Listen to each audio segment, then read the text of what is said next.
মনোযোগ দিয়ে শুনবেন। আল্লাহ রাব্বুল আলামিন বলেন, বান্দা তুমি পাপ করবে, পাপ তোমাকে ঘেরাও করে ফেলবে। মহান রাব্বুল আলামিন বলছেন, বালা মান কাসাবা সাইয়্যাতান ওয়া আহাতাত বিহি খাতিআতুহু ফাউলাইকা আসহাবুন নার হুম ফিহা খালিদুন। বান্দা তুমি পাপ করবে, পাপ তোমাকে ঘেরাও করে ফেলবে, পাপ তোমাকে অক্টোপাসের মতো আটকিয়ে ফেলবে, জাহান্নামের বাসিন্দা হয়ে যাবে, চিরকাল সেখানে অবস্থান করবে। পাপকে তোমার ছেড়ে দিতে হবে, কোনো গুনার কাছে যাওয়া যাবে না। গুনাহ করেছি সঙ্গে সঙ্গে মাফ চেয়ে নেব, মাফ চাইলে আল্লাহ ক্ষমা করবেন। এ ওয়াদা কে করেছেন বলেন? উদউনি আস্তাজিব লাকুম। বান্দা তুমি আমাকে ডাক দেবে, আমি তোমার ডাকে অবশ্যই সাড়া দেব। বান্দা তুমি আমার জন্য 1 হাত আগাবি, আমি তোমার জন্য 10 হাত আগাবো। বান্দা তুমি আমার দিকে হেঁটে হেঁটে আসবে, আমি তোমার দিকে দৌড়ে দৌড়ে যাবো। যেরকম সুবহানাল্লাহ। আমাকে মাফ করার জন্য কে আছেন? আসতে বলবেন না, কে আছেন? আল্লাহ আছেন। আল্লাহ আমাকে মাফ করবেন। কিন্তু যদি গুনাহ করে ফেলি, ঘন ঘন গুনাহ যদি হয়ে যায়, আল্লাহ বলছেন গুনাহ তোকে ঘেরাও করে ফেলে তোকে জাহান্নামের দিকে নিয়ে চলে যাবে। যখন কোনো বান্দা গুনাহ করে, তার মধ্যে 7টা নিন্দনীয় জিনিস চলে আসে। নাম্বার 1, যে গুনাহ করে সে নির্লজ্জ হয়। কি হয়? নির্লজ্জতার মধ্যে কোনো লজ্জা থাকে না। ইদা লাম তাস্তাহি ফাসনা মা শিতা। যখন তোমার লজ্জা থাকবে না, তখন তুমি যা ইচ্ছা তাই করতে পারবে। দেখেন না মিথ্যা কথা কেমন করে বলে মানুষ। লজ্জা থাকলে কি মিথ্যা কথা বলে? আস্তে করে। লজ্জা থাকলে কি মিথ্যা কথা বলে? যার লজ্জা নাই সে কি বলে? মিথ্যা কথা বলে। আমার বন্ধুগণ, আমি আপনি কেউ থাকবো না, দুনিয়া থেকে বিদায় নিয়ে নেব। সবচেয়ে বড় একটা অর্জন আমরা করব, সেটা হলো পাপকে আমরা ছেড়ে দেব। কারণ পাপ করলে আমাকে 7টা নিন্দনীয় জিনিস আমার মধ্যে চলে আসবে। নাম্বার 1, যে বান্দা পাপ করবে সে নির্লজ্জ হয়ে যাবে। নাম্বার 2 হলো তার সৌন্দর্য নষ্ট হয়ে যাবে।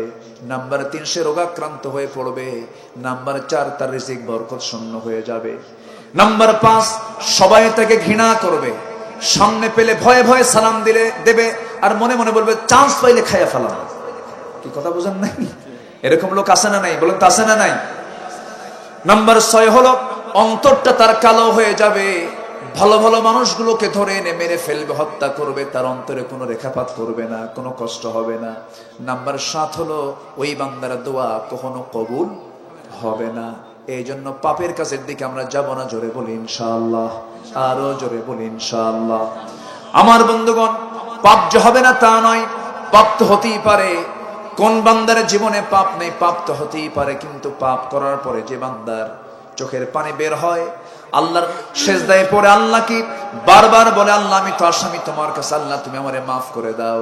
আল্লাহর কসম করে বলি, যদি কোনো বান্দা তওবার শর্ত পূরণ করে যদি চোখের পানি ফেলে যদি মাফ চেয়ে নেয়, আল্লাহ তাআলা ওই বান্দাকে সঙ্গে সঙ্গে সেই গুনাহটা মাফ করে দেন। জোরে বলি সুবহানাল্লাহ। মাফ চাইবো কার কাছে? আসতে বলবেন না, কার কাছে? আখিরাত আছে না নাই? আসতে বলবেন না, আখিরাত আছে না নাই? আখিরাতের কাজটা দুনিয়াতেই করে যেতে হবে আমার ভাইয়েরা। আল্লাহ রাব্বুল আলামিন প্রথম বললেন তোমরা জাহান্নামের স্থায়ী বাসিন্দা হয়ে যাবে যদি বড় বড় পাপ করে দুনিয়া থেকে বিদায় নিয়ে নাও। আল্লাহ রাব্বুল আলামিন বলেন, ইন তাজতানিবু কাবাইরা মা তুনহাউনা আনহু নুকাফির আনকুম সাইয়্যাতিকুম ওয়া নুদখিলকুম মুদখালান কারীমা। বান্দা তুমি যদি বড় বড় গুনাহগুলোকে ছেড়ে দাও, ছোট ছোট গুনার দিকে আমি আল্লাহ তাকাবো না। আমি তোমার সমস্ত গুনাহগুলো মাফ করে সম্মানজনক জান্নাত আমি তোমাকে দিয়ে দেব। জোরে বলি সুবহানাল্লাহ। সারা জীবন আমি নফল ইবাদত করলাম, নফল রোজা রাখলাম, নফল জিকির আজগার করলাম, সুরমা লাগালাম, আতর লাগালাম, জুব্বা পরলাম, মুখে দাড়িটা রাখলাম, সমস্ত কিছুই ঠিক আছে, সুরত সব কিছু ঠিক রেখেছি, আমলগুলো ঠিক রাখার চেষ্টা করেছি। কিন্তু জীবনভর বড় বড় যে কবিরা গুনাহগুলো আছে এগুলো করে গেছি। এমন বহু নামাজি আছে নামাজও পড়ে সুদের কারবারও করে। আছে না নাই? নামাজও করে, জুয়ার কারবারও করে, মদের ব্যবসা চালায়, ফেন্সিডিলের কারবার করে, নামাজও পড়ে, সব করে। ওদের চিন্তা হলো আল্লাহ খুশি থাক, মাঝখান থেকে শয়তান বেজার হওয়ার কি দরকার? শয়তান বেজার হওয়ার কি দরকার? ওই চোরের মতো এক চোর ঈদুল আজহার আগে মসজিদে জুমার নামাজ পড়তে গেছে। তাহলে ঈদুল আজহার আগের সময় তো খতিব তো কোরবানি নিয়ে আলোচনা করে, তো কোরবানির তাৎপর্য নিয়ে আলোচনা করার এক পর্যায়ে বলে ফেলতেছে, যদি কেউ কোরবানি করতে পারে আল্লাহর কাছে এটা সবচাইতে সওয়াবের কাজ। প্রত্যেকটা পশমে পশমে পশুর পশমে পশমে তার নেকি। এরকম করে যখন ওয়াজটা দিছে, তো ওয়াজের আবেগে আত্মহারা হয়ে চোর ভাবলো যেমন করি হোক আমাকে কোরবানি দিতেই হবে। করছে কি? চুরি করে গরু আনছে। কি করে? চুরি করে। তো চুরি করে গরু আনার সময় ফজরের সময় সে মসজিদের সামনে দিয়ে গরু নিয়ে যায়। তো ইমাম দেখে ফেলছে, ফজরের নামাজ পড়বে ওযুখানায়, ঢুকতে নিয়ে দেখে সামনে দিয়ে কে যেন গরু নিয়ে যাচ্ছে। কে? এত রাতে গরু কার? হুজুর আপনার জন্যই তো। কেমন আমার জন্য? মানে গত জুম্মা আমি আপনার পিছনে ইক্তেদা করেছি, নামাজ পড়েছি, আপনি কোরবানির উপরে যে বয়ানটা দিয়েছেন আমি তো অস্থির হয়ে গেছি, যেমন করি হোক আমাকে কোরবানি দিতেই হবে। হুজুর গরুটা চুরি করে আনছি, কোরবানি দেব। ইমাম বলে, আমি কি তোমাকে চুরি করে কোরবানি দিতে বলছি? হুজুর আমি তা জানি, আপনি আমাকে এই কথা বলবেন, কিন্তু এত বড় সওয়াব থেকে কি আর মাহরুম হওয়া যায়? আমি জানি আপনি আমাকে এটা বলবেন, এটা হারাম, এটা হবে না, আমিও জানি এটা ঠিক না, কিন্তু আমি একটা হিসাব করছি। হুজুর কি হিসাব? কি ইমাম সাহেব? আমি হিসাব করছি, চুরি করার গুনাহ একটা, আর কুরবানি দেওয়ার সওয়াব হলো প্রত্যেক পশমে পশমে। তো মাঝখান থেকে ধরলাম, পশম পশম বাদ দিলাম, চুরি করার গুনাহ আর কুরবানি দেওয়ার সওয়াব, প্লাস মাইনাস মাইনাস। সওয়াব যদি না হয় গোশত খাওয়া তো বোনাস। এরকম হিসাব কষা কিছু মুসলমান কিন্তু আমার দেশে আছে। আসতে বলবেন না, আছে না নাই? আপনি জনগণের টাকা মেরে খেয়ে, বনের সম্পত্তি বুঝায় না দিয়ে, প্রতিবেশীকে ঠকিয়ে, মিথ্যা মামলা, মিথ্যা সাক্ষী দিয়া আপনি পশ্চিম দিকে হজের জন্য যাবেন, আল্লাহর ঠেকা পড়ছে আপনার হজ কবুল করা। আসতে বলেন কেন? জোরে বলুন ঠিক কিনা? এই জন্য প্রথম চ্যালেঞ্জ হলো আমাদের সওয়াবের আমল, সওয়াবের পাল্লা যদি একটু ভারী কম হয়, গুনার পাল্লা যেন ভারী না হয়। গুনাহ থেকে বাঁচা হলো সবচেয়ে বড় চ্যালেঞ্জ। বড় বড় গুনাহ থেকে আমাকে আপনাকে বাঁচতে হবে। এখন প্রশ্ন করতে পারেন, হুজুর বড় বড় গুনাহগুলো কি কি একটু আমাকে বলেন। আমার একটা লম্বা বক্তৃতা আছে, 100 কবিরা গুনাহ। কত বলেন তো? আমি আজকে শেষ করতে পারবো? হবে না। 100 কবিরা গুনার উপরে আমার এক ধারাবাহিক ভাবে প্রায় 10টা লেকচার আমার আছে। তো আমার রাসূলকে এক সাহাবী বললেন, ইয়া রাসূলুল্লাহ একটু আমাদেরকে কবিরা গুনাহ সম্পর্কে একটু বলুন। আমার নবীজি বললেন, আলা উনাব্বিউকুম বিআকবারিল কাবাইর, আমি কি তোমাদেরকে বড় বড় কবিরা গুনার কথা বলবো নাকি?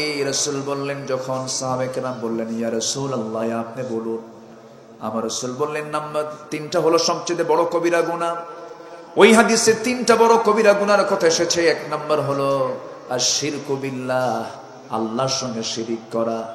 নাম্বার 2 হলো উকুকুল ওয়ালিদাইন, পিতামাতার সঙ্গে নাফরমানি করা। নাম্বার 3 হলো কাউলুজ জুর, বেহুদা কথা, মুখ থেকে বাজে কথা, মিথ্যা কথা, মিথ্যা সাক্ষী মুখ থেকে বের করা। এই 3টা জিনিসকে রাসূল বললেন সমস্ত পাপের বড় পাপ হলো এই 3টা। এই 3টা বুঝি আজকের সমাজে নাই। আসতে বলবেন না, আছে না নাই? এই 3টার ব্যাখ্যাও আমি একটু পরে দিচ্ছি। আমার বন্ধুগণ, আমাদের সমাজে মদের বোতল পাওয়া যায়, এটা কি আমাদের আশার দিক না হতাশার দিক? বলেন, আশার দিক না হতাশার দিক? হতাশার দিক। আজকে প্রশাসন থেকে আমাদেরকে বলা হয় যে হুজুর মাদক নিয়ে কিছু কথা বলবেন। আমাদেরকে বলা হয় কেন? তারা বুঝতে পারতেছে এমনকি মাদকের উপর এখন যাবজ্জীবন কারাদণ্ড পর্যন্ত দেওয়া হচ্ছে মাদকের ভয়াবহতার কারণে। কেন? এটা এমন একটি পাপ, আখিরাতে তো তার শাস্তি আছেই, মাদকের ফলাফল দুনিয়াতেও আছে না নয়? একটা পরিবার ধ্বংসের জন্য মাদকই যথেষ্ট। দেখবেন আপনার ভাত ভরা পাতিলও নাই, ভাত ভরা পাতিলও বিক্রি হয়ে গেছে, ঘরের চাল নাই, ওইদিকে গাছ নাই, ওইদিকে আপনার পঞ্জীবিত আপনার নিজের গলার হারটাও নাই, চেনটা নিয়ে ছেলে বিক্রি করে ফেলেছে। সম্মানিত ভাই, এরকম অসংখ্য পরিবার আমার দেশে আছে না নাই? আসতে বলবেন না, আছে না নাই? এগুলো ওয়াজ করে বন্ধ হবে না, এগুলো 1000 বছর ধরে ওয়াজ করে বন্ধ হবে না। সুদের দোকান ওয়াজ করে বন্ধ হবে না, জেনার কারবার ওয়াজ করে বন্ধ হবে না। এগুলো বন্ধ করার জন্য প্রয়োজন হচ্ছে আল্লাহর জমিনে আল্লাহর আইনকে প্রতিষ্ঠা করা। মুসলমান রাজি আছেন? কারা কারা হাত উঁচু করে দেখা।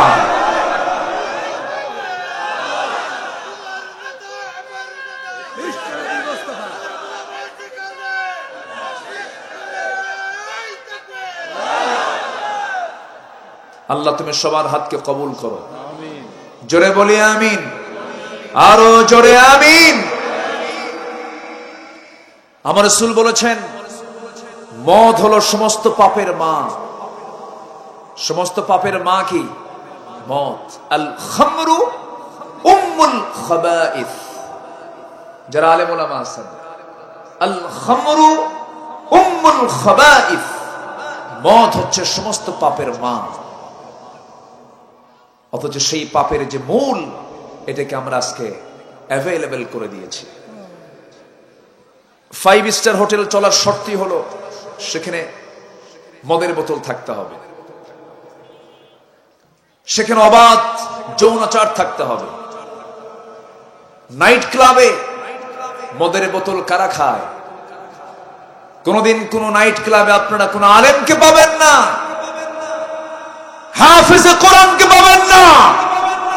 নাইট ক্লাবে মাতাল হয়ে পড়ে থাকে তারাই, যারাই সমস্ত কুখ্যাত হারাম জিনিসের আইন যারা পাশ করে, ঠিক কিনা?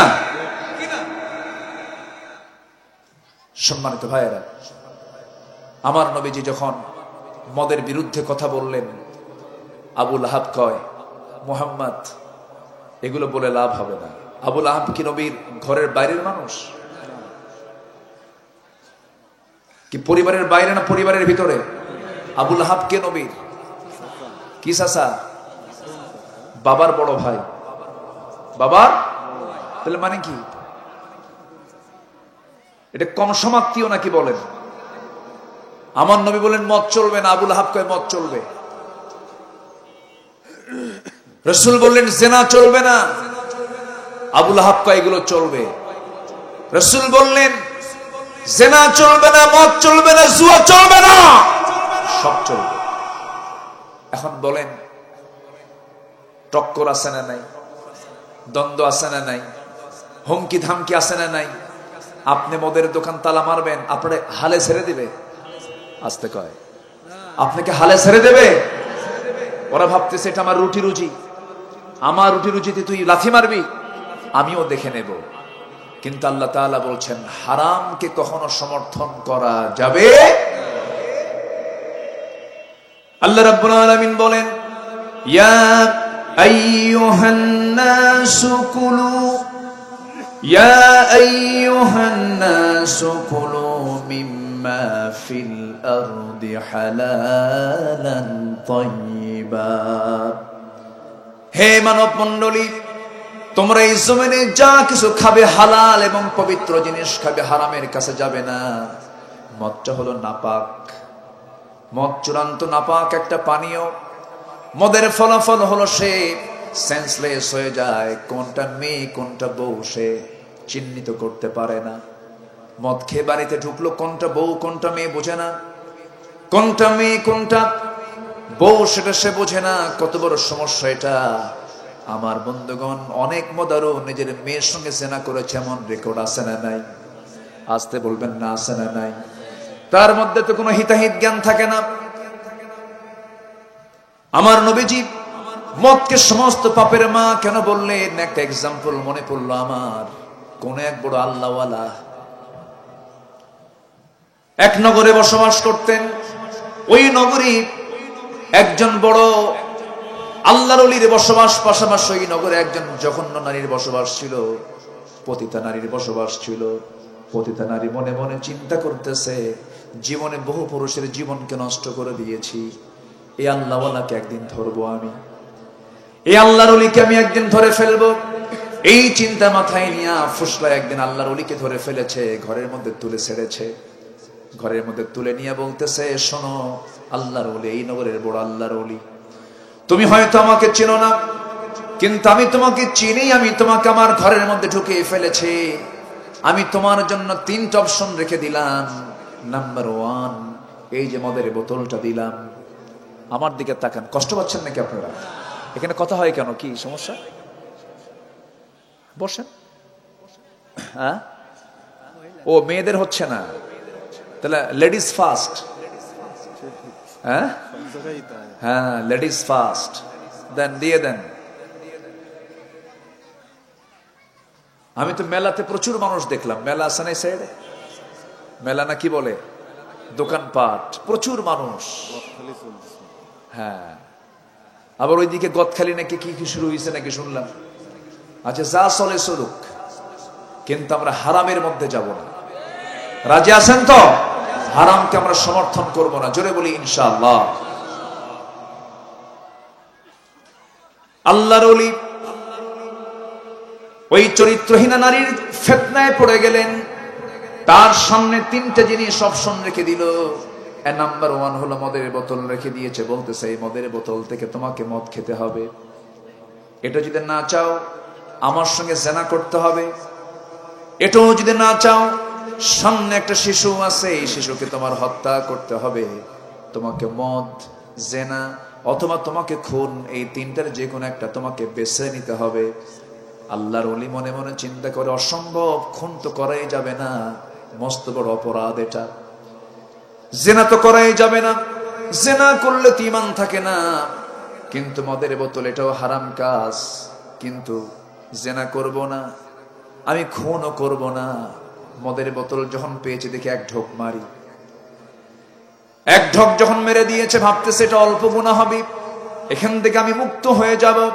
নচিত ওই পতিতা নারী বলতেছে, যদি তুমি একটা জিনিস যদি না গ্রহণ করো, আমি তোমার জন্য এমন একটা চিল্লান মারব, নগরীর সমস্ত লোক চলে আসবে, তোমার মান সম্মান ভুলণ্ঠিত হয়ে যাবে, তুমি ধ্বংস হয়ে যাবে। সঙ্গে সঙ্গে আল্লাহর ওলি মনে করলেন যে আমি মনে হয় মদ্যপানের মধ্য দিয়ে আমিও তো এখান থেকে নাজাত পেয়ে যাব। যখন ওই বেচারি যখন মদের বোতল থেকে যখন 1 ঢোক মেরে দিয়েছে, 1 ঢোক মারার সঙ্গে সঙ্গেই হুঁশ না বেহুশ, বেহুশ যখন হয়ে গেছে, যখন কেউ মাতাল হয়ে যায় তার জন্য জেনাটা কঠিন হয় না, সহজ হয়, সহজ হয়ে যায়। জেনাও হয়ে গেল। পাশে যার একটা ছোট্ট শিশু ছিল, খুন হয়ে গেল। দেখেন, বাঁচার জন্য মদের বোতলটাকে হাতে নিলেন, কিন্তু পারলেন না। মদ যে সমস্ত পাপের মা, এই মদ্যপানের মধ্য দিয়েও জেনাও টেনে আনলো, খুনও টেনে আনলো। রাসূল বলেছেন, আল খামরু উম্মুল খাবাইস, মদ যে সমস্ত পাপের মা। আমার বন্ধুগণ, এই কথা বলার মূল উদ্দেশ্য হলো, এই মদের বোতল সমাজে রাখার দরকার না বন্ধ করার দরকার? রাখার দরকার না বন্ধ করা দরকার? বন্ধ হবে কি শুধু দোয়া দিয়া না আমার নবীর আদর্শ দিয়া? আমার নবী যে আদর্শিক পন্থায় এই সমস্ত অন্যায়গুলোকে বন্ধ করেছেন, ওই আদর্শকে লালন করতে হবে, ওই চেতনাকে লালন করতে হবে। আবু জেহেলরা শুধু নরম নরম সুরে ওরা মাথা নত করবে না। আবু জেহেলদের, আবু লাহাবদের মোকাবেলা করার জন্য বদরের আদর্শ হাতে নিতে হবে, উহুদের আদর্শ লালন করতে হবে। মুসলমান ঠিক কিনা? এমনি এমনি ইসলাম আসেনি, এমনি এমনি দিন প্রতিষ্ঠা পায়নি। 14 জন সাহাবীর জীবন দিতে হয়েছে বদরে, 70 জন সাহাবীর জীবন দিতে হয়েছে উহুদে। একটা দেশ স্বাধীনের জন্য যদি 30 লক্ষ শহীদের প্রয়োজন হয়, দিন কায়েমের জন্য অবশ্যই রক্তের প্রয়োজন আছে না নাই? আসতে বলবেন না আছে না নাই? মনোযোগ দিয়ে শুনবেন। আল্লাহ রাব্বুল আলামিন বলেন, বান্দা তুমি পাপ করবে, পাপ তোমাকে ঘেরাও করে ফেলবে। মহান রাব্বুল আলামিন বলছেন, বালা মান কাসাবা সাইয়্যাতান ওয়া আহাতাত বিহি খাতিআতুহু ফাউলাইকা আসহাবুন নার হুম ফিহা খালিদুন। বান্দা তুমি পাপ করবে, পাপ তোমাকে ঘেরাও করে ফেলবে, পাপ তোমাকে অক্টোপাসের মতো আটকিয়ে ফেলবে, জাহান্নামের বাসিন্দা হয়ে যাবে, চিরকাল সেখানে অবস্থান করবে। পাপকে তোমার ছেড়ে দিতে হবে, কোন গুনার কাছে যাওয়া যাবে না। গুনাহ করেছি সঙ্গে সঙ্গে মাফ চেয়ে নেব, মাফ চাইলে আল্লাহ ক্ষমা করবেন। এ ওয়াদা কে করেছেন বলেন? উদউনি আস্তাজিব লাকুম। বান্দা তুমি আমাকে ডাক দেবে, আমি তোমার ডাকে অবশ্যই সাড়া দেব। বান্দা তুমি আমার জন্য 1 হাত আগাবি, আমি তোমার জন্য 10 হাত আগাবো। বান্দা তুমি আমার দিকে হেঁটে হেঁটে আসবে, আমি তোমার দিকে দৌড়ে দৌড়ে যাবো। যেরকম সুবহানাল্লাহ। আমাকে মাফ করার জন্য কে আছেন? আসতে বলবেন না কে আছেন? আল্লাহ আছেন। আল্লাহ আমাকে মাফ করবেন। কিন্তু যদি গুনাহ করে ফেলি, ঘন ঘন গুনাহ যদি হয়ে যায়, আল্লাহ বলছেন গুনাহ তোকে ঘেরাও করে ফেলে তোকে জাহান্নামের দিকে নিয়ে চলে যাবে। যখন কোনো বান্দা গুনাহ করে, তার মধ্যে 7টা নিন্দনীয় জিনিস চলে আসে। নাম্বার 1, যে গুনাহ করে সে নির্লজ্জ হয়। কি হয়? নির্লজ্জ, তার মধ্যে কোনো লজ্জা থাকে না। ইদা লাম তাস্তাহি ফাসনা মা শিতা। যখন তোমার লজ্জা থাকবে না, তখন তুমি যা ইচ্ছা তাই করতে পারবে। দেখেন না মিথ্যা কথা কেমন করে বলে মানুষ। লজ্জা থাকলে কি মিথ্যা কথা বলে? আস্তে করে। লজ্জা থাকলে কি মিথ্যা কথা বলে? যার লজ্জা নাই সে কি বলে? মিথ্যা কথা বলে। সম্মানিত ভাইয়েরা, আমরা চোখের সামনে দেখছি জাতির জন্য নেতৃত্ব যারা দিচ্ছেন, তারা জনগণ কি দিতে পেরেছেন তার বড় প্রমাণ হলো নির্দিষ্ট দিনের কেন্দ্রে মাঠের উপস্থিতি। কেন্দ্রে কতগুলো মানুষ গেছে, কিছু কিছু কেন্দ্রে দেখা গেছে সেখানে মানুষ নাই, কি বসে আছে? আমি আর কিছু কইলাম না। সম্মানিত ভাইয়েরা, সম্মানিত বন্ধুগণ, মিথ্যা বলতে বলতে যদি কারো যদি মুখ যদি মুখস্থ হয়ে যায় মিথ্যা, ভাবতে হবে জাহান্নাম যাওয়ার জন্য একটা আমলই যথেষ্ট ছিল, মিথ্যা কথা বলা। আমার দেশে যত শ্রেণী আছে এর মধ্যে কোন শ্রেণী বেশি মিথ্যা কথা বলে বলেন তো? কারা মিথ্যা কথা বেশি বলে বলেন? বলেন। কৃষক কি বেশি মিথ্যা কথা বলে? শ্রমিক বেশি মিথ্যা কথা বলে? কারা মিথ্যা কথা বলে? আমি কিন্তু কই নাই, আপনারাই বলতেছেন। কিন্তু সম্মানিত ভাইয়েরা, বহু মিথ্যা কথা আমরা জীবনে শুনেছি।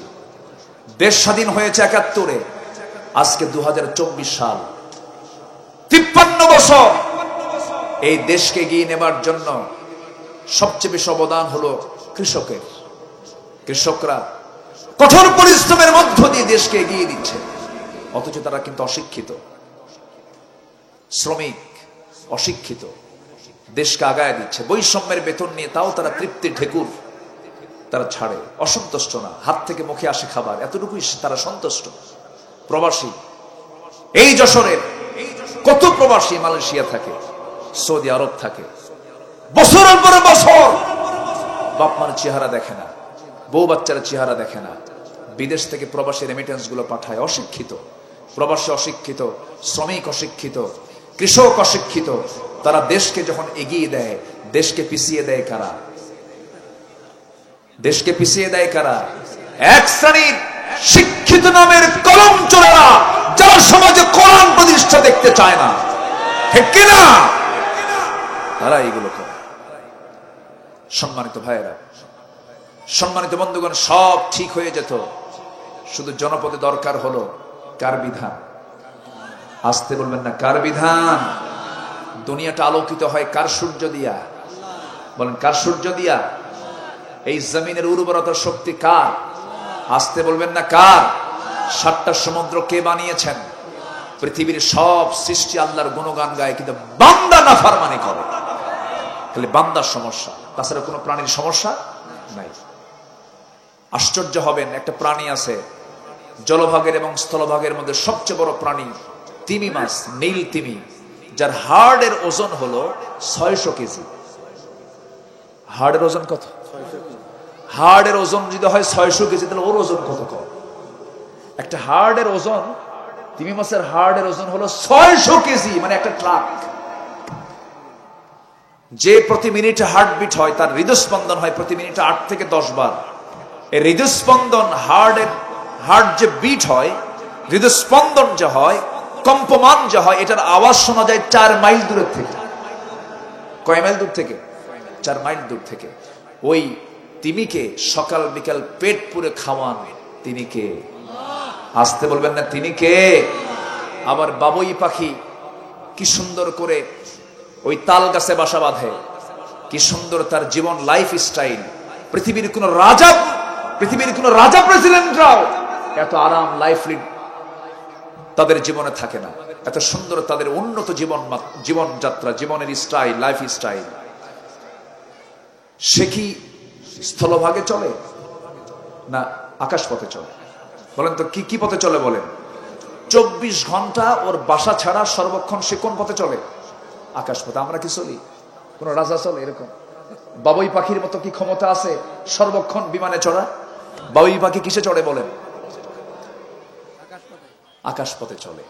তার বিমানের সিস্টেম করা আছে আল্লাহ তাআলা তার মাথার মধ্যে মোটর দানার মতো একটা ব্রেন, মোটর দানা ছোট্ট, ওর মধ্যে উড়ে যাওয়ার বিমান সিস্টেম করা আছে। যেরকম সুবহানাল্লাহ।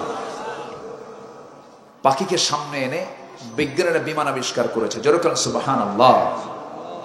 বাবুই পাখি কি সুন্দর তার বাসা, বাসাটাও হাইফাই।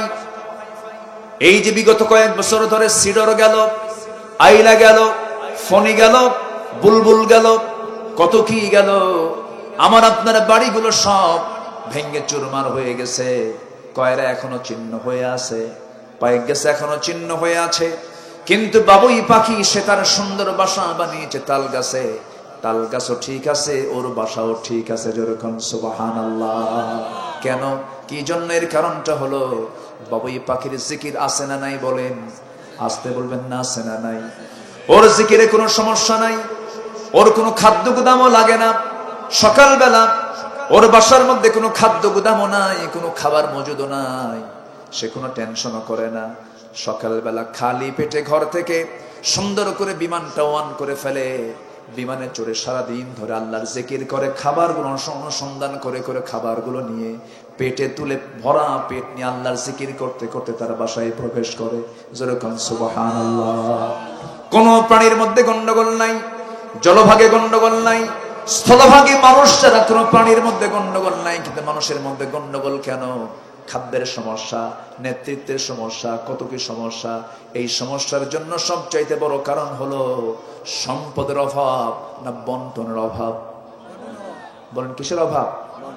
সম্পদের অভাব না বন্টনের অভাব? বন্টনের অভাব। আমার বন্ধুগণ, আমি আপনি কেউ থাকবো না, দুনিয়া থেকে বিদায় নিয়ে নেব। সবচেয়ে বড় একটা অর্জন আমরা করব, সেটা হলো পাপকে আমরা ছেড়ে দেব। কারণ পাপ করলে আমাকে 7টা নিন্দনীয় জিনিস আমার মধ্যে চলে আসবে। নাম্বার 1, যে বান্দা পাপ করবে সে নির্লজ্জ হয়ে যাবে। নাম্বার 2 হলো তার সৌন্দর্য নষ্ট হয়ে যাবে। নাম্বার 3 সে রোগাক্রান্ত হয়ে পড়বে। নাম্বার 4 তার রিজিক বরকত শূন্য হয়ে যাবে। নাম্বার 5 সবাই তাকে ঘৃণা করবে, সামনে পেলে ভয়ে ভয়ে সালাম দেবে, আর মনে মনে বলবে চান্স পাইলে খাইয়া ফেলাম। কি কথা বুঝেন নাই? এরকম লোক আছে না নাই? বলেন তো আছে না নাই? নাম্বার 6 হলো অন্তরটা তার কালো হয়ে যাবে, ভালো ভালো মানুষগুলোকে ধরে এনে মেরে ফেলবে, হত্যা করবে, তার অন্তরে কোনো রেখাপাত করবে না, কোনো কষ্ট হবে না। নাম্বার 7 হলো ওই বান্দার দোয়া কখনো কবুল হবে না। এই জন্য পাপের কাজের দিকে আমরা যাব না। জোরে বলি ইনশাআল্লাহ, আরো জোরে বলি ইনশাআল্লাহ। আমার বন্ধুগণ, পাপ যে হবে না তা নয়, পাপ তো হতেই পারে। কোন বান্দার জীবনে পাপ নেই? পাপ তো হতেই পারে, কিন্তু পাপ করার পরে যে বান্দার চোখের পানি বের হয়, আল্লাহর সেজদায় পড়ে আল্লাহ কি বারবার বলে, আল্লাহ আমি তো আসামি তোমার কাছে, আল্লাহ তুমি আমারে মাফ করে দাও।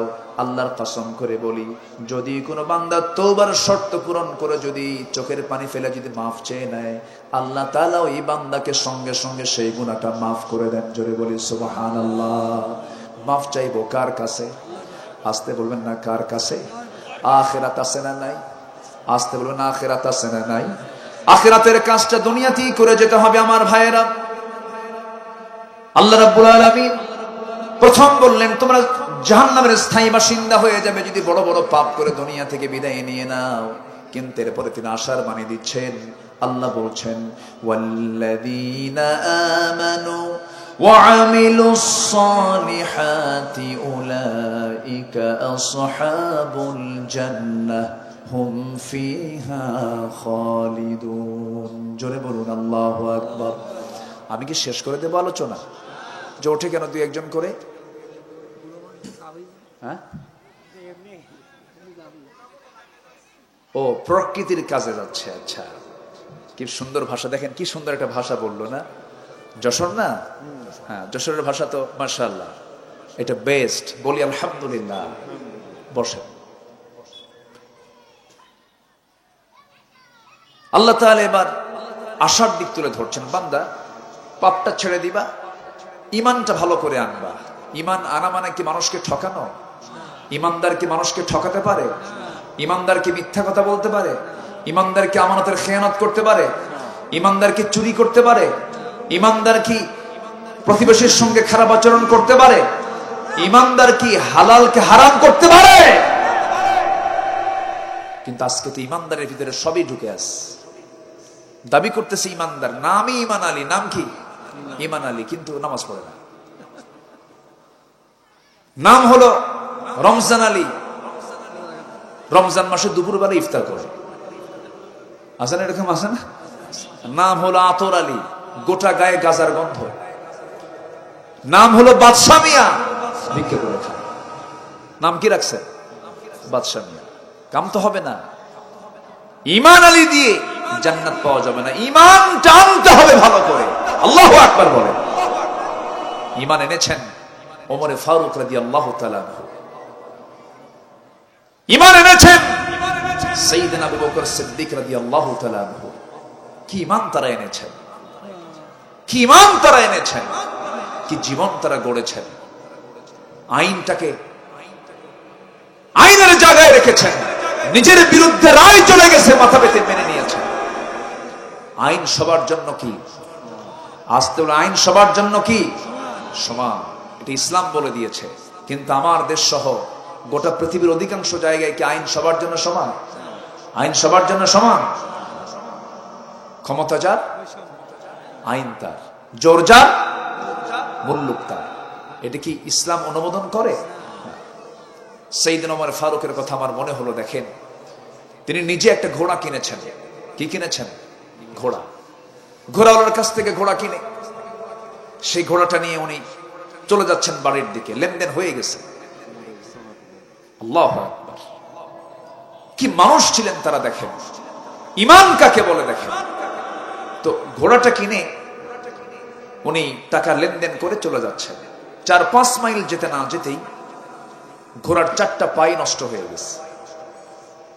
ঘোড়ার 4টা পা যখন নষ্ট হয়ে গেছে, সাইয়েদনা ওমর ফারুকের মেজাজটা গরম হয়ে গেল। নতুন ঘোড়ার টাকা দিয়ে কিনলাম, ঘোড়াটা নষ্ট হয়ে গেল। অকেজো ঘোড়া, অসুস্থ ঘোড়া আমাকে দিয়েছে মনে হয়। ঘোড়াওয়ালার কাছে গিয়ে বললেন, ঘোড়াওয়ালা তোমার এই ঘোড়াটা তুমি নিয়ে নাও, আমাকে টাকাটা ফেরত দিয়ে দাও। ঘোড়াওয়ালা বলে, আমি তো আপনাকে অসুস্থ ঘোড়া দেই নাই, আমি আপনাকে সুস্থ ঘোড়া দিয়েছি। সাইয়েদনা ওমর ফারুক বললেন, শোনো, আমি এত কিছু বুঝবো না, কিছুক্ষণ আগে তোমার সঙ্গে লেনদেন হলো, ঘোড়ার সম্পর্কে তুমি ভালো জানো, আমি ঘোড়া নেব না। ঘোড়াওয়ালা বলতেছে, আমিরুল মুমিনিন, আমি সামান্য ঘোড়াওয়ালা, আপনি খলিফাতুল মুসলিমিন, কিন্তু এই বিচারের ক্ষেত্রে আমি আপনার কথাও মানব না, আমার কথা আপনার মানার দরকার নাই। চলুন আমরা আদালতে যাই। কোথায় যাই? আদালতে যাই। কে বলে? কে বলে? ঘোড়াওয়ালা। কাকে বলতেছে? অর্ধ দুনিয়ার শাসককে বলতেছে। সাইয়েদনা ওমর ফারুক বললেন, ঠিক আছে চলো, তুমি যখন আমার বিরুদ্ধে বাদী হলে, আমার বিরুদ্ধে যখন মামলা দেবে, চলো আদালতেই যাই, আদালতে যা বলবে এটাই ফয়সালা হবে। চলে গেছেন আদালতে। আদালতে যাওয়ার সঙ্গে সঙ্গে বিচারপতির সামনে দাঁড়ায় গেছে। খলিফা ওমর ফারুককে সালাম জানিয়ে বলছেন, আমিরুল মুমিনিন, আপনি এই জায়গায় কেন, কি জন্য আপনি এখানে হাজির হয়েছেন বলুন। তিনি বলছেন, শোনো বিচারপতি, এই যে ঘোড়াওয়ালা আমার কাছে ঘোড়া বিক্রি করেছে, অসুস্থ ঘোড়া, ঘোড়া ফেরত দেব, টাকা নেব, সে রাজি হয় না, এই জন্য আদালতে হাজির হয়েছি।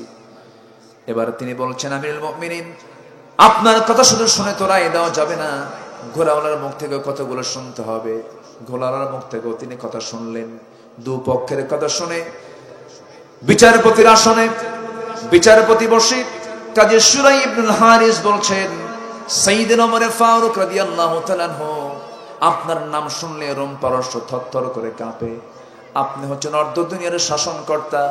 রাসূল বলেছেন, আমার পরে যদি নবুয়তের সিলসিলা যদি জারি থাকতো, আমার পরে নবী হতো লাকানা ওমর। আপনার সম্মান, আপনার মর্যাদা অনেক বেশি, এটা আমি বিশ্বাস করি।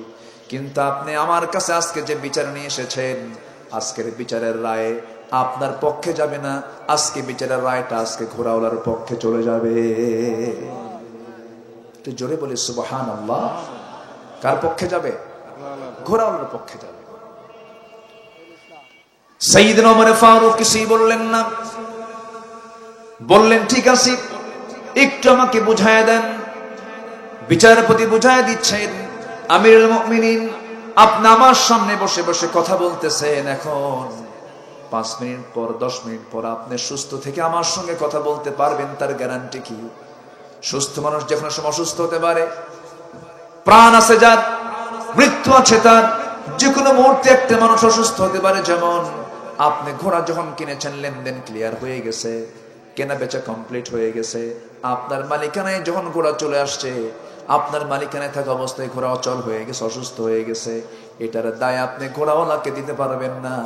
আপনাকে এটা লাভ লস মেনে নিয়ে আপনাকে এটা গ্রহণ করতে হবে।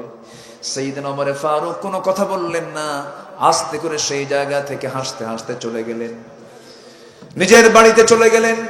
পরের দিন মাজলিসে শুরার সদস্য, সমস্ত মন্ত্রী পরিষদ বৈঠকে তিনি বসে গেলেন। মন্ত্রীদেরকে বসে নিয়ে তিনি সবাইকে লক্ষ্য করে বললেন, শোনো, অমুক জনপদে অমুক এলাকায় একজন বিচারপতি আছে, তার নাম কাজী শুরাই ইবনুল হারিস আল কিন্দি। সে আমার মতো ওমরের বিরুদ্ধে পর্যন্ত সে রায় দেওয়ার সাহস পেয়েছে। সে কোনো ব্যক্তিকে না দেখে বিচার, সে কোনো ব্যক্তিকে দেখে বিচার করে না, ব্যক্তিকে না দেখে বিচার করে, সঠিক বিচার করে। আমার বিরুদ্ধে যে বিচারপতি বিচার করার সাহস পায়, ওকে আঞ্চলিক বিচারপতি না বানায় তাকে সেন্ট্রাল বিচারপতি বানায় দাও। জোরে কোন সুবহানাল্লাহ।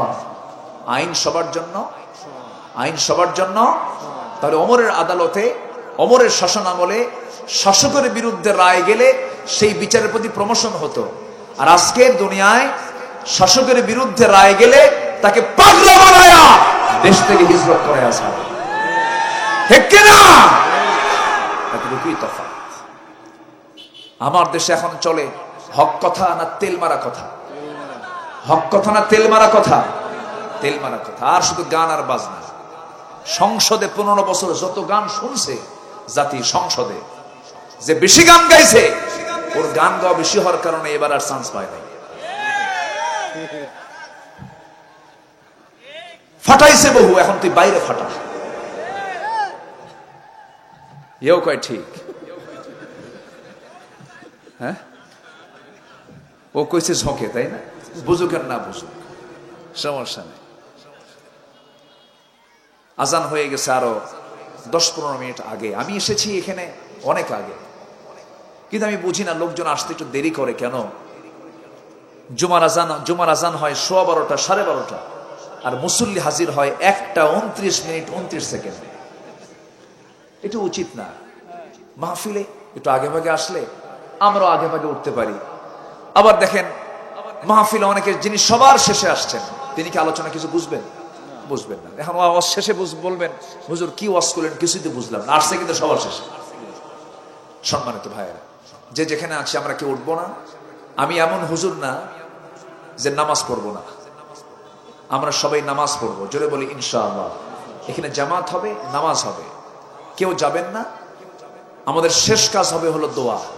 আমরা দোয়ার আগে আমরা এখান থেকে উঠবো না, জোরে বলি ইনশাআল্লাহ। একটু আমার দিকে তাকান।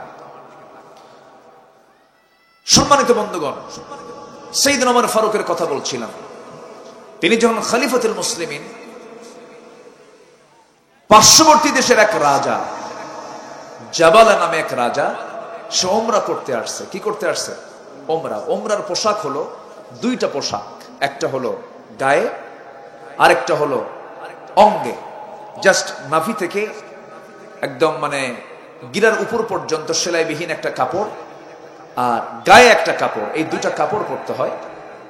তো এই রাজা জাবালা এহরামের কাপড় পরে যখন কাবার চতুর্পাশে তোয়াফ করতেছিল, হঠাৎ করে কোন এক আল্লাহর গোলামের পায়ের সঙ্গে প্যাঁচ লেগে এহরামের কাপড়টা তার শরীর থেকে খুলে যায়।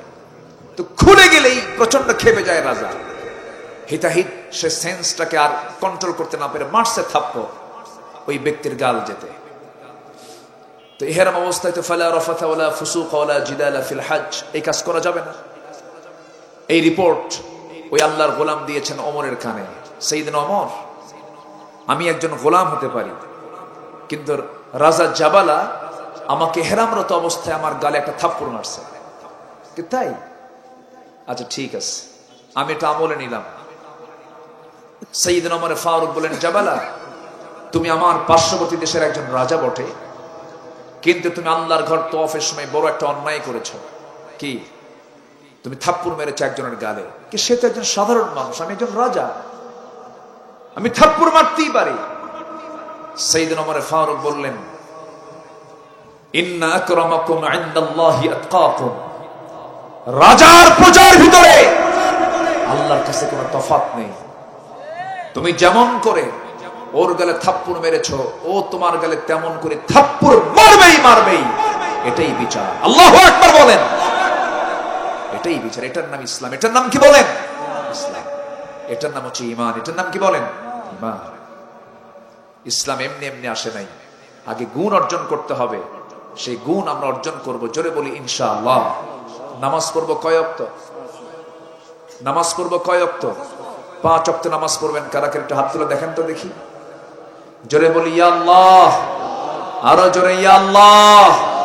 আমাদেরকে 5 ওয়াক্ত সালাত আদায় করার তৌফিক তুমি আল্লাহ দিয়ে দাও। জোরে বলি আমিন। আরো জোরে আমিন। আরো জোরে আমিন।